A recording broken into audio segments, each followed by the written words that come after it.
Hey everyone, it's Craig coming to you with the latest update. I believe this is episode 10, and this is around my chemo beginning, which began on September 14th. We're allowed to have one chemo partner in with us as we go through chemo, and I'm so happy that my beautiful bride Megan was able to spend the day with me, keep me company, and keep my spirits up. The day started with more chemo education around the drugs that we were doing. And then blood tests so that we were able to withdraw blood from my port, make sure that my levels were okay for receiving the chemotherapy and the immunotherapy. Once that was good, then they gave me a round of steroids and anti-nausea medication before we began the actual treatment. First round that I got was the immunotherapy nivolumab. I believe I said that hopefully somewhat right. And once we finished that, then we moved on to the chemotherapy, which is also called Folfox.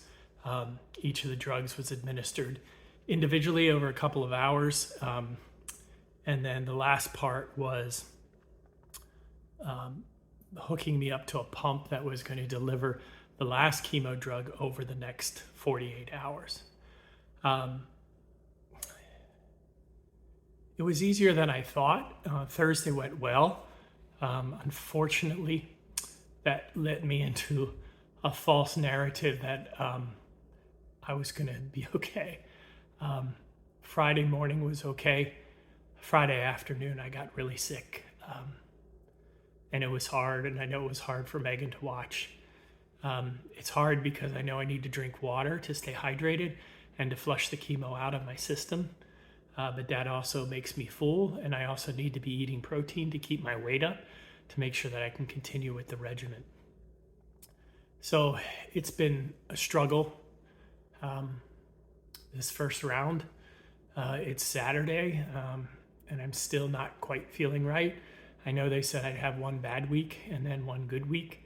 I think Thursday, because it went smoother than I expected, I thought that this wasn't going to be as bad as it is. But Friday afternoon really hit me, and then Saturday, just trying to recover and trying to make sure that I'm eating and doing drinking water to flush my system out.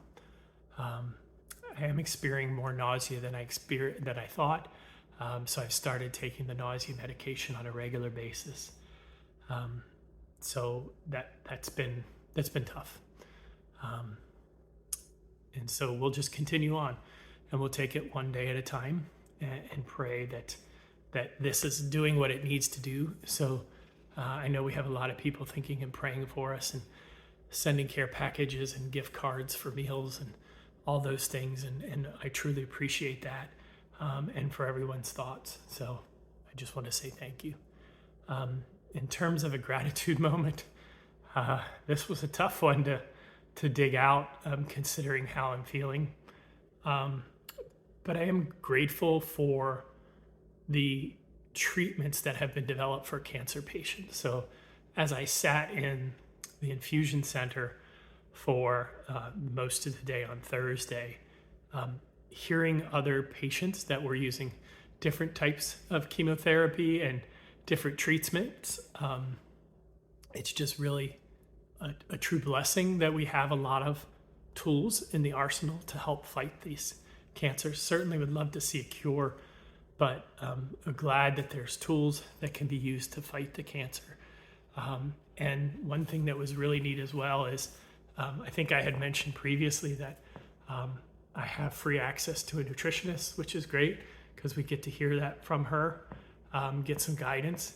But while we were there on Thursday as well, we had another person come in who was sharing with us that they have creative therapy and music therapy. That's all included as part of the cancer treatment. And I just love to see that we're thinking outside of the box of traditional medicine, and someone coming in and playing the guitar while you're going through infusion therapy, playing your favorite song, or maybe playing a soothing song that helps to reduce your anxiety. Using creativity in some sort of art to be able to, again, calm down or or refocus yourself. It's just neat to see that we have these different things available to us. And I'm grateful for the awareness of these, and whether I use them or not, it's just neat to see what's available for people and what they might need. So that's my gratitude moment for today. I just continue to ask for your prayers, as this was a little tougher than I was expecting. But round one's done, and we'll get ready to do round two in 2 weeks and keep this sucker going. So thank you for joining me in One Man's Gastric Cancer Journey.